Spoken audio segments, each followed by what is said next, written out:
네, 라디오 동서남북 2부 시작합니다. 지난 6월 20일이었죠. 정부는 하반기 전 월세에 대한 대책과 함께 6월 30일에는 전국 250여 개의 시군에서 161개였던 규제지역 가운데 투기지역 6곳, 조정지역 11곳을 해제했습니다. 열흘 만에 두 번의 부동산 대책을 내놓은 건데 윤석열 정부는 출범하면서부터 지난 문재인 정부의 부동산 정책을 강하게 비판해왔죠. 공급을 확대하고 규제를 완화하겠다라고 강조도 했었는데 6.21 부동산 대책 그리고 630 규제지역의 해제에 대한 자세한 내용과 함께 이에 따른 앞으로의 부동산 전망 짚어보도록 하겠습니다. 미드웨스트 대학교 리더십 부동산학과 이태광 교수 지금 나와 계십니다. 교수님 안녕하세요. 예, 안녕하십니까. 예, 정부가 발표한 이번 6.21 부동산 대책 어떻게 평가할 수 있을까요? 네, 6.21 대책에 대해서 한마디로 굳이 말씀드린다면 단지 공급과 수요의 조절을 위한 정책이라는 점인데요. 임대차 3법으로 그 전세와 월세 상승에 대한 응급 처방 또는 긴급 처방 정책이 아닌가 싶습니다. 물론 자세히 보시면 알겠지만 과연 이것만으로 상승할 전세와 월세 가격이 안정이 될 것인가라는 의구심이 듭니다. 그러나 그 분명한 것은 문재인 정부 첫 부동산 규제 강화에서 반대로 완화 정책 기조는 확실히 다르다고 볼 수 있을 것 같습니다. 근데 그동안 그 전 정부는 부동산에 있어서 거의 99%가 규제 강화, 세제 강화, 꼼짝마 강화로 완전 차단하겠다는 기조로 규제 지역의 확대, 전매 제한, 대출 규제, 재건축 규제 강화, 또 세금 강화 등으로 안정화라는 초점을 두었다면 사실 안정화와 취득부터 보유, 재산세, 양도세까지 완전히 차단하겠다는 것이었습니다. 그런데 이번 6.21 대책은 만 5년 만에 그런 꼼짝마보다는 정상화라는 타이틀을 가지고 발표한 것 같습니다. 그런 의미에서 6.21 대책을 한마디로 표현한다면 한 번에 규제를 완전히 풀어버리면 또 다른 부작용이 생길 것 같아서 살짝 풀어준 찔끔 정책이 아닌가 싶습니다. 더 구체적으로 정책에 대해 말씀드리겠지만 6.21 대책은 주로 수도권 정책에 대응하는 내용으로 이루어져 있고요. 지방에서도 광역시 규제 지역에 대한 그 정책이지 비규제 지역 그 정책은 거의 없다고 보시면 될 것 같습니다. 근데 아무튼 그 무엇보다 작금에 있어서 몇십 년 만에 돌아온 요즘의 그 삼고 현상이 있지 않습니까? 네. 인플레이션, 금리와 이자 상승, 환율 등에 대한 그 어려움들이 예상되는 가운데서 좀 그 현 실태와 사회적 배경, 환경에서 배제된 정책이 아닌가 생각이 들고요. 예를 들면 그렇습니다. 과연 대출을 완화해 준다고 해서 금리 상승으로 대출 받아서 주택 매입하기가 겁날 겁니다. 그리고 또 벌써부터 서울의 그 둔천동 아파트 건설이 지금 못하고 있잖아요. 그래서 그런 원자재 상승으로 건설회사가 공급하기를 좀 꺼려하지 않을까 이런 것들이 좀 걱정이 됩니다. 그건 어쨌든 이번 정책들은 바로 방향을 바꾸기보다는 방향을 바꾸기 위해서 이제 시동을 걸고 있다라는 그런 느낌으로 저희가 받아들이면 되겠네요. 예, 그렇죠. 이제 시작이다 이렇게 보시면 되겠습니다. 자, 임대차 3법 얘기를 안 할 수가 없는데요.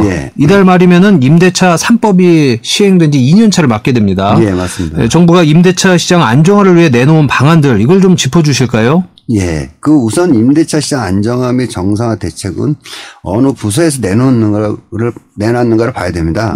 통상적인 그 수요와 공급은 국토부에서 내놓고요. 또 대출 관련 업무는 금융감독에서 내놓고, 그 다음에 이제 지역별 규제 완화는 행정안전부 아니면 기획재정부 등에서 각자 그 자기 업무를 가지고 발표를 하는데, 이번 6.21 임대차 시장은 국무총리 주도하에서 5군데에서 전부 발표했기 때문에 종합적으로 다양한 정책이 조금씩 나왔다고 보시면 될 것 같습니다.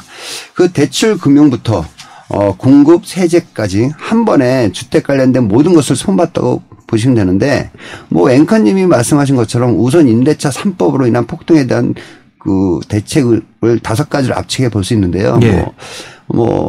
그 임대인에게 주는 게 첫 번째 있고요. 그다음에 두 번째는 임차인한테 주는 게 있고요. 또 세 번째는 대출 완화도 있고 또 네 번째는 그 외에 이제 각종 세제들이 완화가 됐다 보시면 되는데 5번째에서 그 정부가 가장 그래도 크게 기대하는 것은 건설사가 공급해라 하기만 하면 각종 혜택을 주겠다라는 것입니다. 근데 이와 같은 그 임대인, 임차인 그리고 대출, 민간까지 민간 건설까지 그 작게는 또 크게 혜택을 준다고 해서 전세 폭등을 막아보자는 정책인 것 같습니다. 네. 그러니까 그 건설사에서 너네 공급만 하면 우리가 혜택 줄 테니까 집을 지어라. 예. 이걸 정부가 지금 바라는 거고 그렇죠. 요구하는 거잖아요. 예. 그런데 중요한 건 이런 방안들이 과연 부동산 시장에서 효과를 거둘 수 있겠느냐 하는 겁니다. 이 부분은 어떻게 보시나요? 네, 저는 규제 지역에서는 좀 일부 좀 대책이 될 수 있을 거라고 생각하고요. 네. 근데 다만 걱정이 되는 것은 그전보다 임차할 물건들이 좀 더 늘어난다고 해서 전월세 가격 상승에 대해서 완전히 안정된 것은 힘들다고 봅니다.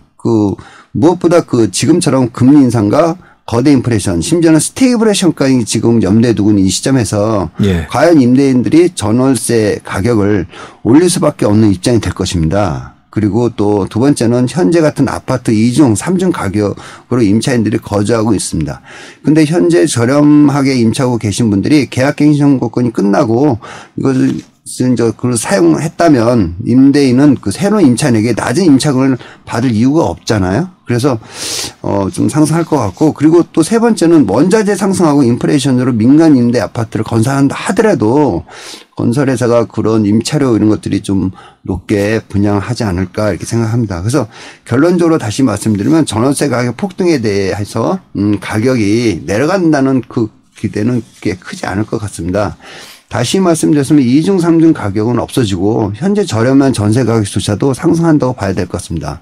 상승할 것은 상승할 것이고 대세의 강물이 거꾸로 흘러가는 경우는 드물지 않습니까? 그래서 하반기부터 그동안 저렴한 임차금 때문에 평균 가격이 낮았다면 낮은 가격이 없어지면서 임대차 평균 가격은 좀 상승할 것으로 보입니다. 그러니까 지금 말씀하신 것 중에 계약 갱신권이라고 얘기가 나왔습니다. 그러니까 한 번 정도는 5% 이내에서 내 더 살겠다라고 그동안 이제 얘기할 수 있었던 건데 이제는 이제 그 기간이 종료가 되는 시점이 다가오니까 그렇죠.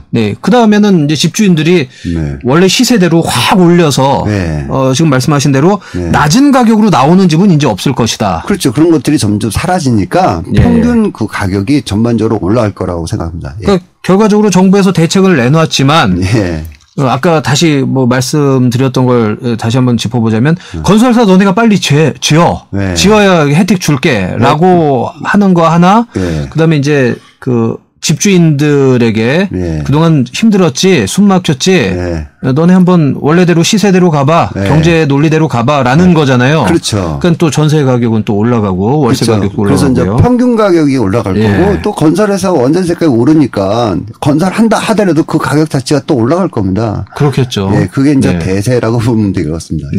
계속 오르는 얘기만 하고 있네요, 저희가 지금.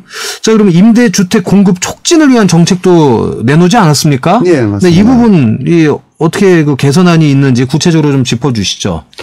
임대주택 공급에 대해 디테일하게 말씀드리면, 첫 번째 민간 임대주택의 경우에 양도시의 법인세 20% 세금에 대해서 감면해 준 게 있었는데, 건설사가 10년 동안 임대주택을 지을 때는 법인세나 양도세 혜택을 주고요. 또 22년간 양도시 장기보유 특별공제라는 게 있습니다. 그래서 이걸 24년까지 연장해 주겠다. 그다음에 이제 두 번째는 민간건설 임대주택에 종부세 합산배제 혜택을 주고요. 그다음에 이제 건축 만약에 미분양이 될 경우도 있잖아요. 그럴 때에 대해서는 5년 동안 종부세를 받지 않겠다.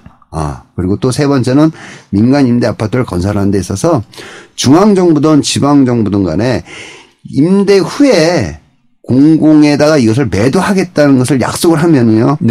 건축에서 용적률이라는 게 있는데 용적률이 1.2배 올려준다는 것입니다. 그러니까 더 지켜준다 이거죠. 그래서 이와 같은 것들이 이제 주택 공급 효과를 늘리기도 하는데 민간건설의 혜택을 주어서 임대 아파트를 좀 확보해보겠다는 그런 정부의 뜻인 것 같습니다. 여기서 하나 궁금한 게 미분양 주택에 대해서 5년간 종합부동산세를 안 받겠다는 거는 만약에 제가 어디에 아파트에 이제 입주를 하는데 그 아파트가 100% 완파는 아니고 미분양이 좀 나가지고 한 10세대, 20세대 그 아파트 단지에 미분양이 있는 상태면 그거에 대해서는 종부세를 받지 않겠다. 그러니까 그 얘기인 거죠? 그렇군요. 자, 그런데 수요자 입장에서는 아까도 건설사 입장에서 원자재 가격도 오르고 땅값도 오르고 하니까 결과적으로 분양가는 오를 거다라고 이렇게 말씀하셨잖아요. 그런데 정부에서는 큰 영향은 없다고 이렇게 얘기를 하는데 전문가 입장에서 보시면 당연히 오를 거다라는 걸로 가야 되나요? 맞습니다. 분양 가격이 상승할 수밖에 없을 것 같고요. 단지 정부에서 말하는 것은 분양 가격이 상승해도 큰 영향이 없을 거라고 얘기한 것은 전 이해가 안 됩니다. 근데 당장은 아니더라도 단지 공급이 이제 늘어날 거니까 또는 저 공급 측면에서 영향이 없을 것으로 보고요. 그 영향이 없지 않을까라는 것을 안도시키려고 하는 말인 것 같고요. 근데 뭐 그런데 이제 우리가 눈으로 보고 귀로 보고 뭐 네. 있는데 인플레이션이 되고 있지 않습니까? 네. 그래서 시장은 정부에서 보는 것과 분명히 다르게 나타날 것 같습니다. 근데 우선 당장 생활에 있어서 대출 이자가 상승하고 각종 물가가 상승하고 임차 금액이 상승하는데 사실 걱정되는 게 임차인들은 좀 더 경제적인 어려움이 따르지 않을까 생각하고 있어서 저는 크게 이렇게 동의하지 않습니다. 그러니까 정부가 그래도 큰 영향은 없을 거다라는 말에는 동의하시지는 않는다라는 거고요. 자, 지난 6월 30일 정부가 투기 과열지구 그다음에 조정 대상 지역을 발표했는데 네, 했습니다. 예, 규제 지역을 추가로 지정하지 않으면서 강원도는 규제 지역에 포함되지 않았습니다. 이 내용도 좀 짚어 주실까요?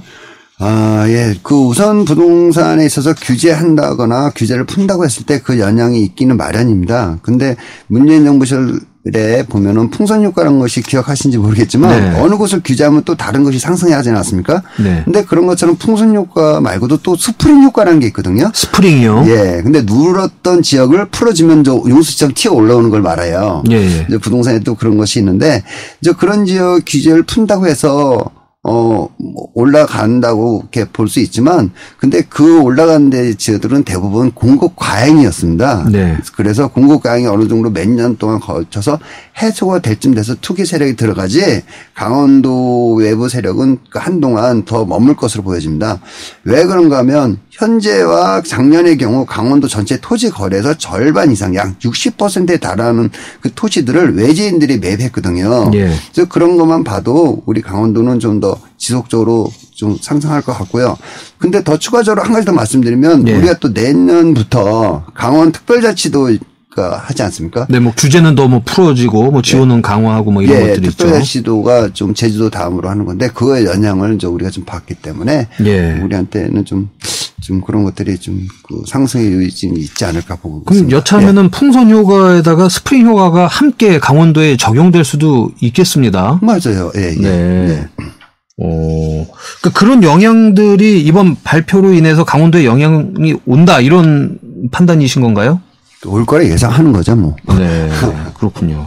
어쨌든 수도권에서 그 강화가 되면 규제가 방금도 말씀하셨지만 그걸 피해서 결과적으로도 그 투자처가 강원도로 이렇게 쏠릴 수밖에 없겠어요. 네, 뭐 좀 근래에도 뭐 250개 시군 중에서도 그 강릉 뭐 원주들이 꼭 순위권 안에 계속 들어가고 있습니다. 그리고 이제 그런 측면에서 우리 강원도 역시 그 매매 전세 월세 상승을 했고요. 또 올 가을부터라도 전월세 가격이 또 상승할 듯한데 그럼에도 불구하고 전월세 가격 상승에 대한 그 정부의 염려로 대책이 주로 투기 지역과 조정 지역의 이번의 내용이었습니다. 근데 아까도 말씀드린 것처럼 문재인 정부에서 만들어 놓은 규제 강화를 일부 완화한다는 정책으로 보시면 될 것 같은데 앞으로 우리 도내 아파트 공급 계획이 물론 있습니다. 그런데 공급 분양 가격이 상승한다면 다른 지역처럼 공급 확대에 있다 하더라도 가격적 측면에서 비싸게 분양하기 때문에 안정화 정상화라는 것은 힘들지 않을까 생각하고요.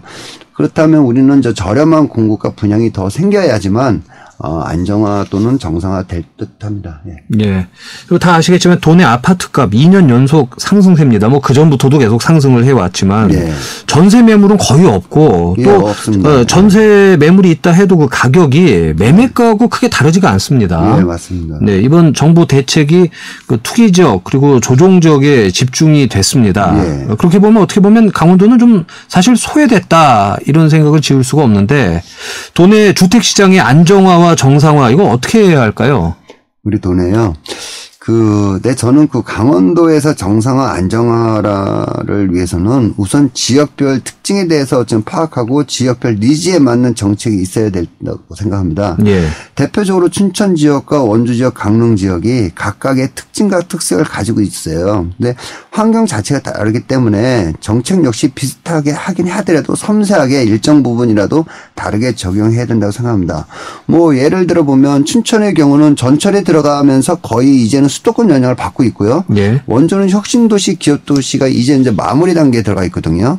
그리고 이제 강릉의 경우는 각종 교통망 호재하고 관광 인프라 형성이 되어 있기 때문에 각각의 특징이 있다고 볼 수 있습니다. 그래서 아까도 말씀드린 것처럼 저렴한 주택의 공급만이 안정화 효과가 될 것이라고 생각하고요. 무엇보다 그 강원도 도민의 소득 향상 역시 있어야 될 것 같습니다.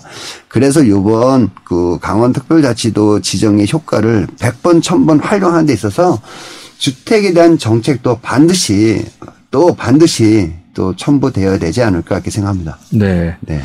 자, 제가 조금 전에도 말씀을 드렸지만, 네. 뭐 아시는 분들은 다 아실 겁니다. 네. 그 세입자의 계약 갱신 청구권이 만료되는 그런 사례들이 이제 점점 생겨나기 시작을 이제부터 했습니다. 시작이죠. 예. 네네.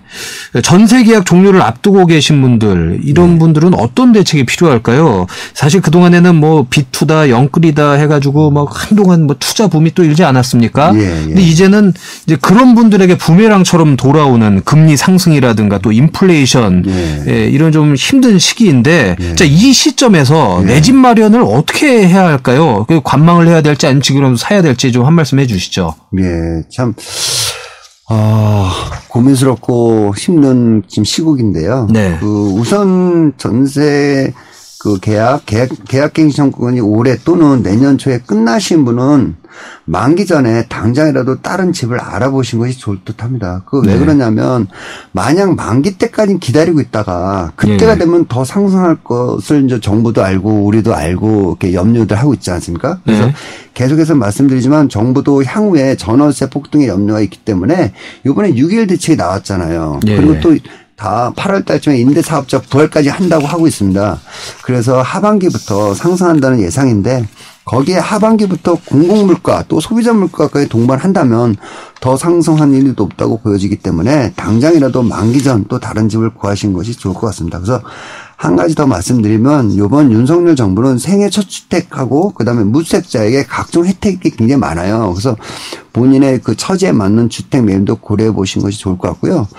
뭐 집이 한다고 하고 또 상승한다 하더라도 뭐 그 집은 내 집 하나 갖고 있으면서 거주하고 있기 때문에 뭐 상관이 없지 않습니까? 그래서 이번 기회에 좀 혜택이 있을 때 마련하는 것도 나쁘지 않을까 생각합니다. 예, 하긴 그 집값이 안 떨어지면 좋은데 사실 떨어지면 괜히 돈 잃은 것 같고 좀 속상하잖아요. 그래도 어쨌든 내가 앞으로도 계속 깔고 갈 집이기 때문에 뭐 떨어지다가 또 오르기도 하고 이러는 거니까 심리적인 그런 압박감이나 스트레스는 좀 덜할 거다. 뭐 이런 말씀이신 거잖아요. 뭐 집 하나밖에 없는 사람은 오르거나 내리거나 제가 계속 거주를 해야 되지 않습니까? 근데 이제 인플레이션이 되고 있기 때문에 사놓는 게 좀 더 낫지 않나 생각합니다. 네. 이거는 이태광 교수님의 이제 개인적인 의견이신 거긴 하지만 어쨌든 이게 뭐 투기를 조장하는 뭐 이런 차원에서 말씀하신 건 전혀 아니잖아요. 그렇죠? 집 하나는 투기로 보지 않아요. 그래서 정부에서도 1주택자한테 이제 혜택 더 가지 않습니까? 예, 알겠습니다. 자, 지금까지 미드웨스트 대학교 리더십 부동산학과 이태광 교수와 함께 부동산에 대해서 얘기 나눠봤습니다. 오늘 말씀 고맙습니다. 예, 감사합니다.